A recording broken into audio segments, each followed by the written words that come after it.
We Happy Few is an action-adventure game told through the eyes of three unique playable characters, Arthur Hastings, Sally Boyle, and Ollie Starkey. Written by Alex Epstein and Lisa Hunter, the game takes place in a dystopian alternate universe where Germany had won the Battle of Britain in World War II.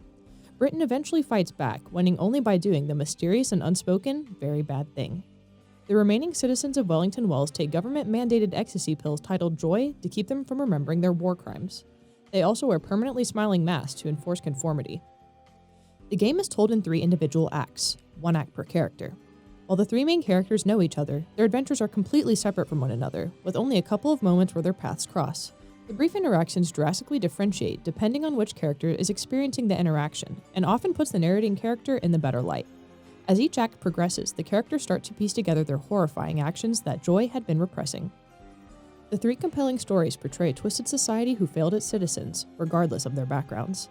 These 3 stories not only help portray this broken world, but present the character with different viewpoints on how certain people deal with the massively traumatic events taking place.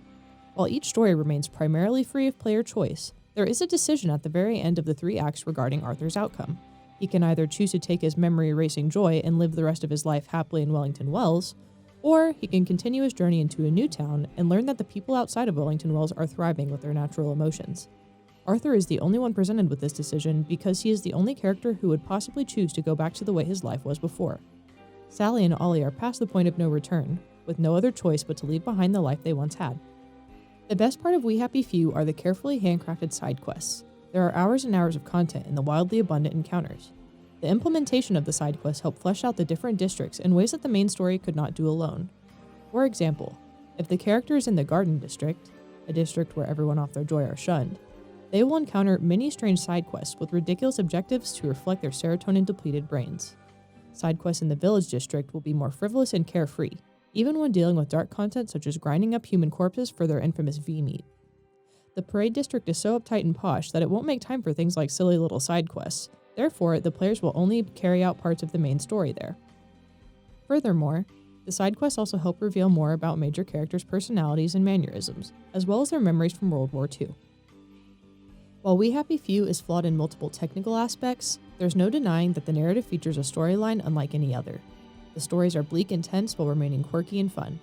Compulsion Games created an extremely ambitious game for what was at the time an indie studio.